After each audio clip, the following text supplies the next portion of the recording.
असम, पुडुचेरी में निश्चित रूप से हमारी सरकारें रिपीट करेंगी, कहीं इसमें कोई दो राय नहीं है। बाकी 3 राज्यों में पश्चिम बंगाल आपको आश्चर्यजनक रिजल्ट के साथ सामने आ रहा है और यहाँ पर मैं मानता हूं कि सारे जो भी टीएमसी और कांग्रेस के जो खेल थे उस सब से बाहर आकर जनता इस बार भाजपा की सरकार बनाने जा रही है। तो असम पुडुचेरी में सरकार बनेगी और आप कह रहे हैं कि बंगाल में भी सरकार बनेगी। 100% अब जो सिचुएशन बन रहे हैं और जो जनता का मूड दिख रहा है,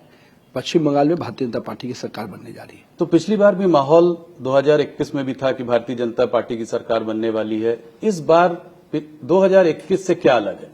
क्या भरोसा दे रहा है आपको कि इस बार आप सरकार बना ले जाएंगे? देखिए, पिछले बार भी जितने गुणात्मक तरीके से हम आगे बढ़े, 3 से 77 सीट पर आए, अगर उसी स्पीड को अगर हम मेंटेन करें तो इस बार तो 100% हम अपनी सरकार बना रहे हैं। जहां तक अनुभव की बात आप कह सकते हैं, जनता कार्यकर्ता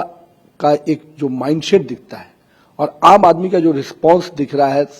कार्यक्रमों में, रोड शो में, गति बैठकों में, कहीं न कहीं वो स्पष्ट है कि इस बार टीएमसी के जो अनारकी रही, जो गुंडागर्दी रही, करप्शन रहा, बांग्लादेशी घुसपैठ से आम आदमी त्रस्त है, तो ये सारे मुद्दे निश्चित रूप से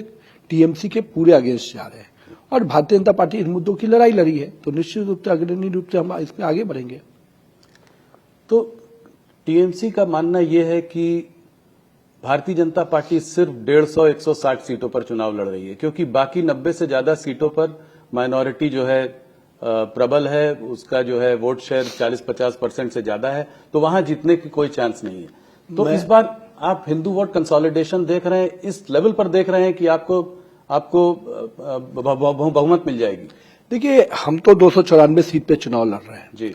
ठीक है। उनके आंकड़े किस प्रकार से वो कैलकुलेट करते हैं, वो उनकी पार्टी की रणनीति होगी, लेकिन हम तो देख रहे हैं कि इस बार अगर हिंदू कॉन्सेंट्रेशन से ज्यादा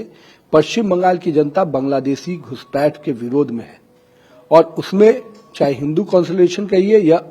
आम नागरिक जो पश्चिम बंगाल का है, जो भी लंबे समय तक यहाँ रह रहा है, वो निश्चित रूप से बांग्लादेशी घुसपैठ के विरोध में है। और इसको जिस प्रकार से संरक्षण ममता दीदी ने दिया है, इससे पूरे आम आवाम में इसके प्रति रोष है, एग्रेशन रिएक्शन है और उसका प्रकटीकरण चाहे हिंदू कॉन्सेंट्रेशन के रूप में आप देखिए या आम पश्चिम बंगाल के लोगों के समर्थन को देखिए।